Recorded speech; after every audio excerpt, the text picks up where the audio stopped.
ಸ್ನೇಹಿತರೆ. ತಮಗೆಲ್ಲರಿಗೂ ಕನ್ನಡ ಕಥಾ ಲೆಕ್ಕ ಯೂಟ್ಯೂಬ್ ಚಾನಲ್ಗೆ ಸ್ವಾಗತ. ನಾನು ಸ್ನೇಹಿತರೆ ಈ ವಿಡಿಯೋದಲ್ಲಿ ಬನವಾಸಿ ಕಥೆಯ ಮುಂದುವರಿದ ಭಾಗವನ್ನು ನಾನು ಇವತ್ತು ತಿಳಿಸ್ಕೊಡ್ತೇನೆ ಸ್ನೇಹಿತರೆ. ಹಿಂದಿನ ವಿಡಿಯೋದಲ್ಲಿ ಬನವಾಸಿಯಲ್ಲಿ ನಡೆಯುವಂಥ ಒಂದು ಘಟನೆಗಳನ್ನು ಹಾಗೂ ದೃಶ್ಯಗಳನ್ನು ನಾನು ನಿಮಗೆ ತಿಳಿಸ್ಕೊಟ್ಟಿದ್ದೆ ಸ್ನೇಹಿತರೆ. ಈ ಒಂದು ಆದಿಕೇಶವ ಒಡೆಯರ್ ದರ್ಬಾರು ಹಾಗೂ ಈ ಈಶ್ವರನ ಅಣ್ಣನಾದಂಥ ನಾಗಾರ್ಜುನನ ದಾಸರು ಹಿಂಸಿಸುವ ರೀತಿಯನ್ನು ನಾನು ಹಿಂದೆ ತಿಳಿಸ್ಕೊಟ್ಟಿದ್ದೆ. ಈ ಕಥೆಯ ಮುಂದುವರೆದ ಭಾಗವನ್ನು ನಾನು ನಿಮಗೆ ತಿಳಿಸ್ಕೊಡ್ತೀನಿ ಸ್ನೇಹಿತರೆ. ಈ ಹಿಂದಿನ ವಿಡಿಯೋದಲ್ಲಿ ನಾಗಾರ್ಜುನನ್ನ ಅವರು ದಾಸರು ಊಟ ನೀರು ಕೊಡದೆ ಹಿಂಸೆ ಮಾಡ್ತಾ ಇದ್ರು. ನಿನ್ನ ತಮ್ಮನಿಂದ ನಮಗೆ ತುಂಬ ನಷ್ಟವಾಗಿದೆ, ಹೀಗಾಗಿ ನಾವು ಮತ್ತೆ ಇನ್ನೊಂದು ಸಾರಿ ಬನವಾಸಿ ಸಂಸ್ಥಾನಕ್ಕೆ ಹೋಗಿ ಅಲ್ಲಿರುವಂಥ ಸಂಪತ್ತಿನ ಜೊತೆಗೆ ಸಂಸ್ಥಾನದ ರಾಣಿಯಾದಂಥ ರಮ್ಯಾ ರಾಜಕುಮಾರಿಯನ್ನು ಕೂಡ ನಾವು ಅಲ್ಲಿಂದ ಕರ್ಕೊಂಡು ಬರ್ತೀವಿ, ಅಲ್ಲಿಂದ ಅಪಹರಿಸ್ಕೊಂಡು ಬರ್ತೀವಿ ಅಂತೇಳಿ ಹೇಳ್ತಾರೆ ಸ್ನೇಹಿತರೆ. ಈಗ ಈ ಕಥೆ ಮುಂದುವರೆದ ಭಾಗವನ್ನು ಈಗ ನೋಡೋಣ ಬನ್ನಿ. ವಾಯು ವಿಹಾರಕ್ಕಂತೇಳಿ ಹೋಗ್ತಾ ಇರ್ತಾಳೆ ರಥದಲ್ಲಿ. ಯಾರು? ರಮ್ಯಾ ಎನ್ನುವಂಥ ರಾಜಕುಮಾರಿ. ಈಕೆ ಯಾರು ಅಂದರೆ ಆದಿಕೇಶವ ಒಡೆಯರ್ನ ಸಾಕು ಮಗಳು. ಅವನಿಗೆ ಸಂತತಿ ಇರೋದಿಲ್ಲ, ಹಾಗಾಗಿ ಅವನು ಒಂದು ಬಡವರಿಂದ ದತ್ತು ಪಡ್ಕೊಂಡು ಈ ಹೆಣ್ಣನ್ನು ಈ ಮಗುನ ಸಾಕಿರ್ತಾನೆ ಸ್ನೇಹಿತರೆ. ವಾಯು ವಿಹಾರಕ್ಕಂತ ರಸ್ತೆಯಲ್ಲಿ ಹೋಗ್ತಾ ಇರ್ತಾಳೆ.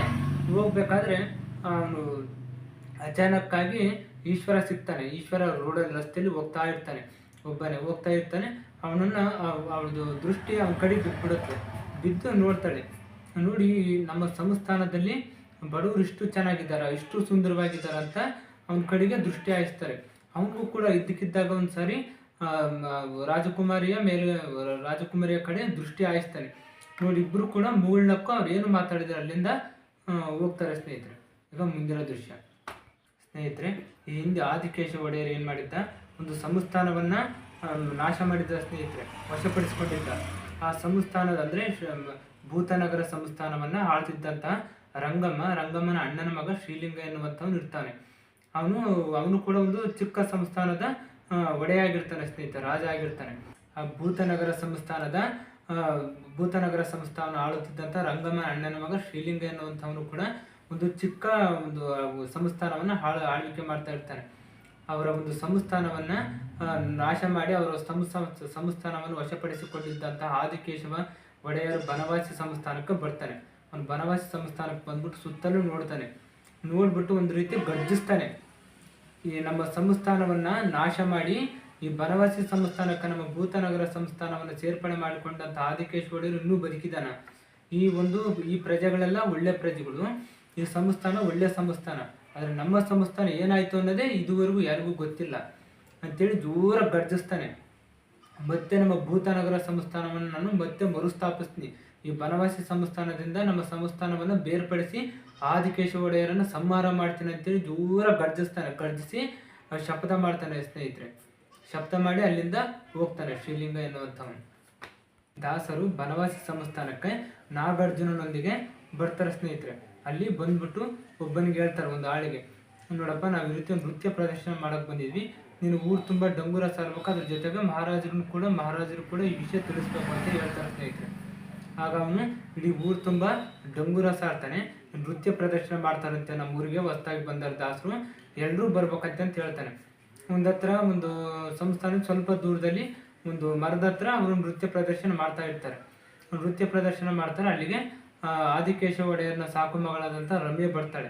ರಮ್ಯ ರಾಜಕುಮಾರಿ ತನ್ನ ಸೇವಕರೊಂದಿಗೆ ಅಲ್ಲಿ ಬಂದ್ಬಿಟ್ಟು ನೋಡ್ತಾಳೆ. ನೋಡಿ, ಮತ್ತೆ ನಮ್ಮ ಸಂಸ್ಥಾನದ ಮುಂದೆ ನೃತ್ಯ ಪ್ರದರ್ಶನ ಮಾಡಬೇಕು ಅಂತ ಹೇಳ್ತಾಳೆ. ಆದೇಶ ಮಾಡಿ ಅವಳು ಅಲ್ಲಿಂದ ಹೋಗ್ತಾಳೆ. ಹಾಗೆ ಅವರು ಕೂಡ ನಾಗಾರ್ಜುನನ ಜೊತೆಗೆ ಮತ್ತೆ ಇನ್ನೊಂದು ಸಾರಿ ಸಂಸ್ಥಾನದ ಹತ್ರ ಹೋಗ್ತಾರೆ. ಬನವಾಸಿ ಸಂಸ್ಥಾನ ಹತ್ರ ಮತ್ತೆ ನೃತ್ಯವನ್ನು ಪ್ರದರ್ಶನ ಮಾಡೋದಕ್ಕೆ ಅಲ್ಲಿಗೆ ಹೋಗ್ತಾರೆ. ಅಲ್ಲಿಗೆ ಹೋಗ್ಬಿಟ್ಟು ಮತ್ತೆ ನೃತ್ಯವನ್ನು ಪ್ರದರ್ಶನ ಮಾಡ್ತಾ ಇರ್ತಾರೆ. ಜನ ಎಲ್ಲ ಬಂದಿರ್ತಾರೆ. ಇವರು ದೊಡ್ಡದ ಸಿಂಹಾಸನ ಹಾಕ್ಕೊಂಡು ಕೂತಿರ್ತಾರೆ. ಯಾರು? ರಾಜಕುಮಾರಿ ಕೂತಿರ್ಬೇಕಾದ್ರೆ ಅವ್ನು ಕಪ್ಪು ಪಾಲಾಕ್ಷ ಅನ್ನುವಂಥವ್ರು 6 ಜನ ದಾಸರಿರ್ತಾರಲ್ವಾ, ಅವರಲ್ಲಿ ದೊಡ್ಡವನಾದಂಥ ಕಪ್ಪು ಪಾಲಾಕ್ಷ ಏನು ಮಾಡ್ತಾನೆ, ರಮ್ಯ ರಾಜಕುಮಾರಿ ಕೂತಿರ್ತಾಳಲ್ವಾ, ಅವಳನ್ನು ಒಂದು ರೀತಿ ದಿಟ್ಟಿಸಿ ನೋಡಿದಾಗ ಅವಳಲ್ಲಿ ಅದ್ಭುತವಾದಂಥ ಮುತ್ತಿನ ಸರ ಇರುತ್ತೆ ಸ್ನೇಹಿತರೆ. ಆ ಮುತ್ತಿನ ಸರ ಎನ್ನುವಂಥದ್ದು ಆ ದಿಟ್ಟಿಸಿ ನೋಡಿದಾಗ ಅವನ ದೃಷ್ಟಿ ಇವಳಿಗೆ ತಾಕಿ ಅದು ಸರ ಎನ್ನುವಂಥದ್ದು ಹರಿದು ಕೆಳಗಡೆ ಬಿದ್ದುಬಿಡುತ್ತೆ. ಕೆಳಗಡೆ ಬಿದ್ದಿಳಿದಾಗ ಅವನು ಏನು ಮಾಡ್ತಾನೆ, ಕೋಳಿ ಆಗಿಬಿಡ್ತಾನೆ. ಅವನು ಅಂದರೆ ಒಂದು ರೀತಿ ಕೋಳಿ ಆಗಿಬಿಟ್ಟು ಅದು ಮಣಿಗಳನ್ನೆಲ್ಲ ಹರಳನ್ನ ಮುತ್ತಿನ ಸರದ ಹರಳನ್ನ ಅವನು ತಿನ್ಬೇಕಂತ ನೋಡ್ತಾ ಇರ್ತಾನೆ. ತಿನ್ಬೇಕಂದ್ರೆ ಒಂದು ಅರ್ಧ ತಿಂದಿರ್ತಾನೆ ಸ್ನೇಹಿತರೆ. ಅಷ್ಟರಲ್ಲಿ ಇವನು ಈಶ್ವರ ಏನ್ ಮಾಡ್ತಾನೆ, ಇದನ್ನು ನೋಡಿದಂತ ಈಶ್ವರ ಬೆಕ್ಕಾಗಿ ಬಂದ್ಬಿಟ್ಟು ಆ ಹುಂಜವನ್ನ ನುಂಗ್ಬಿಡ್ತಾನೆ, ಆ ಕೋಳಿಯನ್ನ ನುಂಗ್ಬಿಡ್ತಾನೆ ಸ್ನೇಹಿತರೆ. ಅವನು ಆ ಕೋಳಿಯನ್ನ ಇವನು ನುಂಗ್ಬಿಡ್ತಾನೆ ಬೆಕ್ಕಾಗಿ ಈಶ್ವರ. ಆ ನುಂಗಿದಾಗ ಮತ್ತೆ ಅದ್ರ ಬೆಕ್ಕಿನ ಬಾಯಿಂದ ಅವನು ಏನ್ ಮಾಡ್ತಾನೆ, ಕಪ್ಪು ಪಾಲಾಕ್ಷ ಹೊರಗಡೆ ಬಂದು ಮನುಷ್ಯನಾಗ್ತಾನೆ. ಇವನು ಕೂಡ ಮನುಷ್ಯ ಆಗಿ ಮತ್ತೆ ಮಣಿಯನ್ನ ಅವನ ಕೈಯಿಂದ ಮತ್ತೆ ಸರವನ್ನ ಮಾಡಿ ರಾಜಕುಮಾರಿ ರಮ್ಯಾಗ ತಗೊಂಡೋಗಿ ಕೊಡ್ತಾನೆ ಸ್ನೇಹಿತರೆ. ಕೊಟ್ಟಾಗ ಅವಳು ಸಂತೋಷದಿಂದ ಆ ಭಾರವನ್ನು ಮತ್ತೆ ಕೊರಳಿಗೆ ಹಾಕೊಳ್ತಾಳೆ. ಏನು ಏನು ಕೇಳೋದಿಲ್ಲ. ಆಗ ಇವನು ಮತ್ತೆ ನೀನು ಯಾರು ಅಂತ ಕೇಳ್ತಾರೆ ಕಪ್ಪು ಪಾಲಾಕ್ಷ. ಸ್ವಲ್ಪ ದೂರ ಅವನನ್ನು ಅಲ್ಲಿಂದ ಕರ್ಕೊಂಡೋಗಿ ಈಶ್ವರನನ್ನ. ಅವಾಗ ಹೇಳಿದಾಗ ನಾನು ಈಶ್ವರ ಅಂತ ಹೇಳ್ತಾನೆ. ಓ ಹೌದಲ್ವಾ, ನಾನು ಮಾಡ್ತಿದ್ದೆ, ನೀನು ನಿಜವಾಗ್ಲೂ ಗುರುವನ್ನು ಮೀರಿಸಿದಂಥ ಶಿಷ್ಯ ಆಗಿದೆ ನೀನು. ಮತ್ತೆ ನಾನು ನಿಮ್ಮೂರ ಕಡೆ ಬರೋದಿಲ್ಲ ಮುಂದೆ, ನಾನು ಬನವಾಸಿ ಸಂಸ್ಥಾನದ ಕಡೆಗೆ ನಾವು ಯಾರು ಬರೋದಿಲ್ಲ. ನೀನು ದಯವಿಟ್ಟು ಆ ಚಿನ್ನದ ನಿಧಿಯನ್ನು ನೀನು ನಮಗೆ ತೆಗೆದುಕೊಡ್ಬೇಕು, ಹಾಗಾದ್ರೆ ನಾವು ಇನ್ನು ಮುಂದೆ ನಿಮ್ಮೂರಿಗೆ ನಾವು ಬರೋದಿಲ್ಲ ಅಂತ ಹೇಳ್ತಾರೆ. ಆಯಿತು, ಖಂಡಿತ ನಾನು ತೆಗೆದುಕೊಡ್ತೀನಿ ಆ ಚಿನ್ನದ ನಿಧಿಯನ್ನು, ಆದರೆ ಅದರಲ್ಲಿ ನನಗರ್ಧ ನಿಮಗರ್ಧ ಅಂತ ಹೇಳ್ತಾನೆ. ಆಗ ಕಪ್ಪು ಪಾಲಾಕ್ಷಿ ಹೇಳ್ತಾನೆ, ಸರಿ ಆಯಿತು, ನನಗರ್ಧ ನಿನಗರ್ಧ ಯಾವಾಗ ತಕ್ಕೊಡ್ತೀಯ ಅಂತ ಹೇಳ್ತಾನೆ.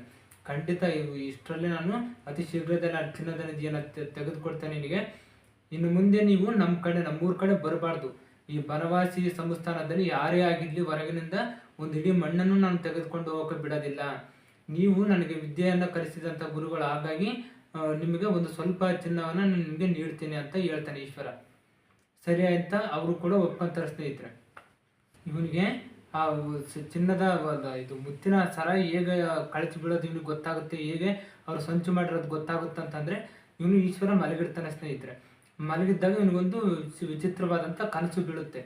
ಯಾವ ರೀತಿ ಬೀಳುತ್ತೆ ಅಂದರೆ, ದಾಸರು ಏನು ಮಾಡ್ತಾರೆ, ಚಿನ್ನದ ಸರವನ್ನು ಕೈಯಿಂದ ತಗೊಂಡು ಓಡಿ ಹೋದಂತೆ ಒಂದು ಕನಸು ಬೀಳುತ್ತೆ. ಆವಾಗ ಇವನೇನು ಮಾಡ್ತಾನೆ, ತಕ್ಷಣ ಎದ್ದು ತನ್ನ ತಾಯಿಗೆ ಹೇಳ್ತಾನೆ, ಅಮ್ಮ, ರಾಜಕುಮಾರಿಯ ಒಂದು ಮುತ್ತಿನ ಸರಕ್ಕೆ ಕುತ್ತು ಬಂದಿದೆ, ಯಾರೋ ಬಂದಂತಾಗಿದೆ, ಅಣ್ಣನಿಗೆ ಏನಾದರೂ ಆಗಿರ್ಬೋದೇನೋ. ನಾನು ಈ ಬನವಾಸಿ ಸಂಸ್ಥಾನದಲ್ಲಿ ಸುತ್ತಮುತ್ತ ಅಲ್ಲೇ ಕಾವಲು ಆಗಿ ಇರ್ತೀನಿ ನಾನು ಒಂದೆರಡು ದಿನ, ನೀನು ಒಂದೆರಡು ದಿನ ಒಬ್ಬಂಟಿಯಾಗಿ ಮನೆಯಲ್ಲೇ ಇರು ಅಂತೇಳಿ ಹೇಳಿರ್ತಾನೆ ಸ್ನೇಹಿತರೆ. ಅವಾಗ ಇದನ್ನು ನೆನಪಿಸ್ಕೊಳ್ತಾನೆ. ಹಾಗಾಗಿ ಅವನು ಬನವಾಸಿ ಸಂಸ್ಥಾನದ ಹತ್ರ ಬಂದಿರ್ತಾನೆ. ಇದು ನಡೆದ ತಕ್ಷಣ ಅವನು ಏನು ಮಾಡ್ತಾನೆ, ಎಚ್ಚೆತ್ಕೊಂಡು ಅವನ ಮಂತ್ರಶಕ್ತಿಯಿಂದ ಬೇಕಾಗಿ ಆ ಆ ಕೋಳಿಯನ್ನು ನುಂಗ್ಬಿಟ್ಟು ಮತ್ತೆ ಆ ಸರವನ್ನು ಅವ್ರಿಗೆ ವಾಪಸ್ ಕೊಟ್ಟಿರ್ತಾನೆ ಸ್ನೇಹಿತರೆ. ಅರಮನೆಯಲ್ಲಿ ಒಬ್ಬಳೇ ಕೂತ್ಕೊಂಡು ಒಂದು ಸೋಫಾದಲ್ಲಿ ಒಂದು ಇದ್ರ ಮೇಲೆ ಕೂತ್ಕೊಂಡ್ಬಿಟ್ಟು, ಕುರ್ಚಿ ಮೇಲೆ ಕೂತ್ಕೊಂಡು ಒಬ್ಬಳೇ ನೆನಪು ಮಾಡ್ಕೊಳ್ತಾ ಇರ್ತಾಳೆ. ಯಾರು, ರಮ್ಯ, ಈಶ್ವರನನ್ನು. ಅವನು ಮುತ್ತಿನ ಸರವನ್ನು ತೆಗೆದುಕೊಂಡು ಬಂದು ಕೊಟ್ಟದ್ದು ನೆನಪಾಗುತ್ತೆ ಸ್ನೇಹಿತರೆ. ಹಾಗಾಗಿ ಅವನು ಒಂದು ರೀತಿ ಪ್ರೇಮ ಭಾವನೆಯಿಂದ ಅವನು ಈಶ್ವರನನ್ನು ಪ್ರೀತಿ ಮಾಡ್ತಾ ಇರ್ತಾಳೆ. ಹಾಗೇನೆ ಅವನನ್ನು ಪ್ರತಿದಿನ ನೆನೆಸ್ಕೊಳ್ತಾ ಇರ್ತಾಳೆ ಮನಸ್ಸಲ್ಲಿ, ಅವನನ್ನು ಇಷ್ಟಪಟ್ಟಿರ್ತಾಳೆ ಮನಸಾರೆ. ಈಗ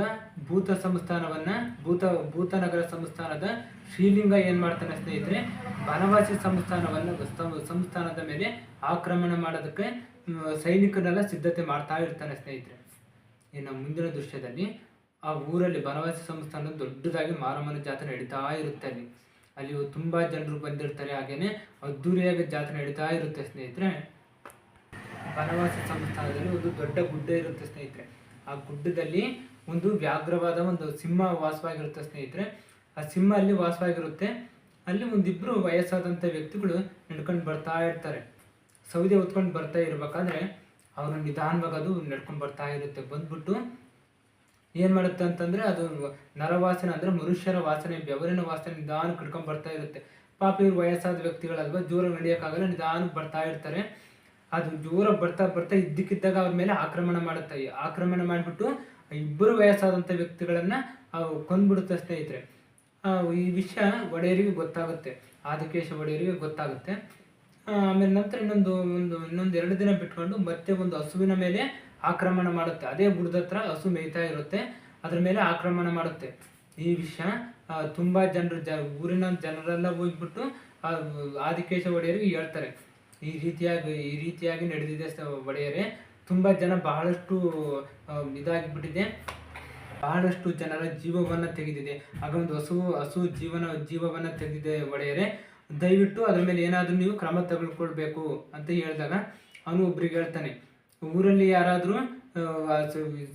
ಸಿಂಹವನ್ನು ಹಿಡಿದ್ರೆ ಆ ಸಿಂಹವನ್ನು ಕೊಂದರೆ ಅವರಿಗೆ ಇಷ್ಟು ಅಂತೇಳಿ ಬಹುಮಾನವನ್ನು ಘೋಷಣೆ ಮಾಡೋದಕ್ಕೂ ಒಬ್ರಿಗೆ ಡಂಗೂರ ಸಾರೋದಕ್ಕೆ ಹೇಳ್ತಾರೆ ಸ್ನೇಹಿತರೆ ಈ ಕಥೆ ಇಷ್ಟಕ್ಕಿರಲಿ. ಸ್ನೇಹಿತರೆ, ದಯವಿಟ್ಟು ನಮ್ಮ ಯೂಟ್ಯೂಬ್ ಚಾನಲ್ನ ಸಬ್ಸ್ಕ್ರೈಬ್ ಮಾಡಿ, ಲೈಕ್ ಮಾಡಿ, ಶೇರ್ ಮಾಡಿ ಸ್ನೇಹಿತರೆ.